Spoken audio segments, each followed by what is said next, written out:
जय माता रानी दोस्तों, आप सभी का बहुत बहुत स्वागत है आपके अपने चैनल राधा कृष्ण ऑफिशियल में। उम्मीद करती हूँ आप लोग बहुत अच्छे होंगे। तो ये बताने के लिए कमेंट बॉक्स में जय श्री गणेश जरूर लिखिएगा। तो चलिए दोस्तों, आज हम इस वीडियो में कथा सुनेंगे। वैशाख मास के कृष्ण पक्ष की संकष्टी चतुर्थी व्रत की कथा सुनेंगे।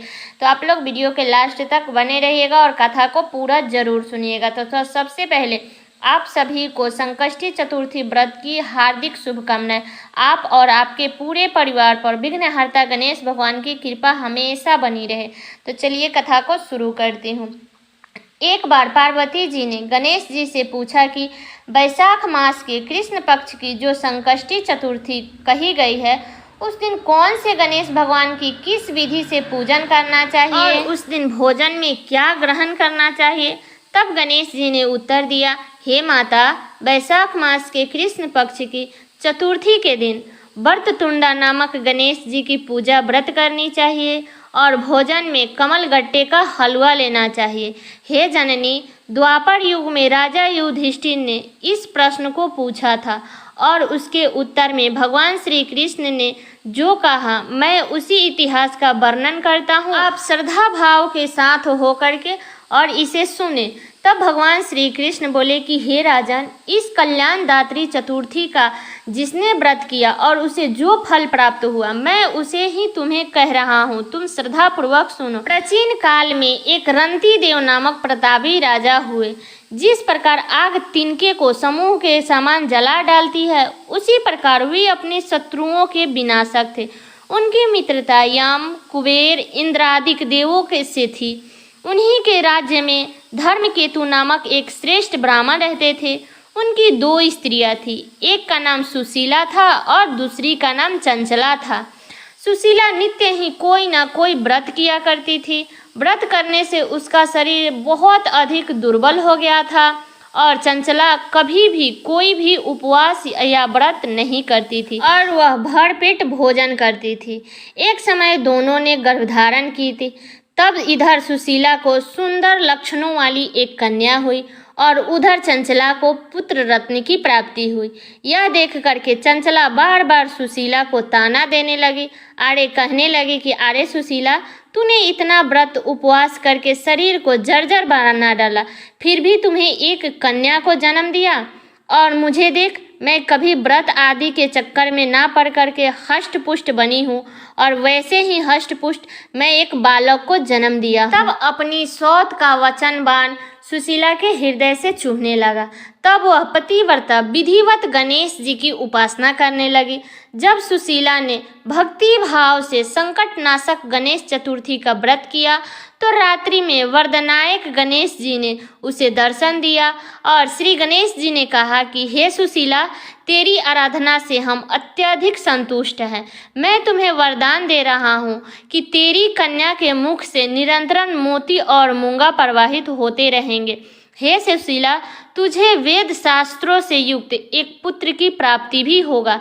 इस प्रकार का वरदान दे करके गणेश जी वहां से अंतर्धान हो गए। वरदान पा करके फलस्वरूप उस कन्या के मुख से सदैव मोती और मूंगा झरने लगा। कुछ दिन बाद सुशीला को एक पुत्र भी प्राप्त हुआ। तब धर्मकेतु का स्वर्गवास हो गया। उनके मृत्यु के उपरांत चंचला ने घर का सारा धन लेकर के दूसरे के घर जा करके रहने लगी। सुशीला ने अपने पति गृह में रह करके ही पुत्र और पुत्री का पालन पोषण करने लगी। अपनी कन्या के मुंह से मोती मूंगा गिरने के फलस्वरूप सुशीला के पास में बहुत कम समय में ही धन एकत्रित बहुत ज़्यादा हो गया। इस कारण चंचला उससे ईर्ष्या करने लगी। एक दिन हत्या करने के उद्देश्य से चंचला ने सुशीला की कन्या को कुआं में ढकेल दिया। उस कुएं में गणेश जी ने उसकी रक्षा की और वह बालिका कुशल अपनी माता के पास लौट आई। उस बालिका की जीवित देख करके चंचला का मन हर्ष से हो उठा और वह सोचने लगी कि जिसकी रक्षा ईश्वर करता है उसे कौन मार सकता है। इधर सुशीला अपनी पुत्री को पुनः प्राप्त करके बहुत प्रसन्न हो गई और पुत्री को छाती से लगा करके उसने कहा कि हे श्री गणेश जी ने तुझे पुनः जीवन दान दिया है। अनाथों के नाथ गणेश जी ही हैं। चंचला आकर के उसके पैरों में नतमस्तक हुई उसे और ऐसा देख करके सुशीला को आश्चर्य का ठिकाना न रहा। चंचला हाथ जोड़ करके कहने लगी कि हे बहन सुशीला, मैं बहुत पापनी और दुष्ट हूँ, आप मेरे अपराधों को क्षमा कीजिए। आप दयावती है, अपने दोनों कुलों का उद्धार कर दिया।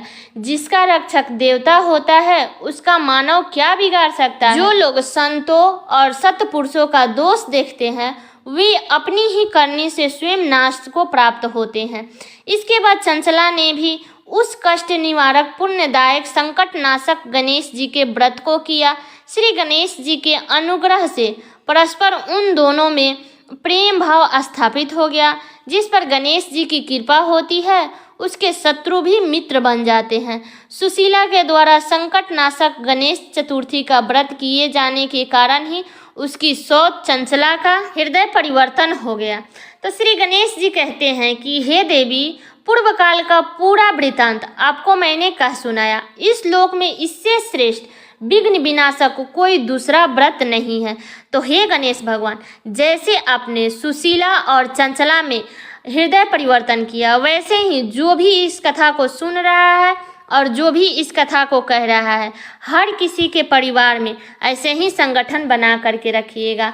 तो हे गणेश भगवान, सभी के ऊपर अपना कृपा दृष्टि बना करके रखिएगा। तो सब लोग बोलिए विघ्नहर्ता गणेश भगवान की जय। तो उम्मीद करती हूँ दोस्तों कि आप लोगों को ये कथा बहुत पसंद आया होगा। तो ये कथा मेरा यहीं तक का था। कैसा लगा ये कथा आप लोग कमेंट करके ज़रूर बताइएगा। और चैनल पर नए आए हैं तो सब्सक्राइब कर लीजिएगा, बेल आइकन को प्रेस कर दीजिएगा, जिससे मेरे वीडियो का नए नोटिफिकेशन आप सभी के पास में सबसे पहले पहुंचे। और वीडियो को लाइक कर दीजिएगा, क्योंकि आपके एक लाइक से मुझे बहुत ही मोटिवेट मिलता है। तो वीडियो को लाइक कर दीजिएगा और वीडियो को शेयर कर दीजिएगा, ताकि हर कोई आज के दिन संकष्टी चतुर्थी के दिन गणेश भगवान की कथा को सुन सके।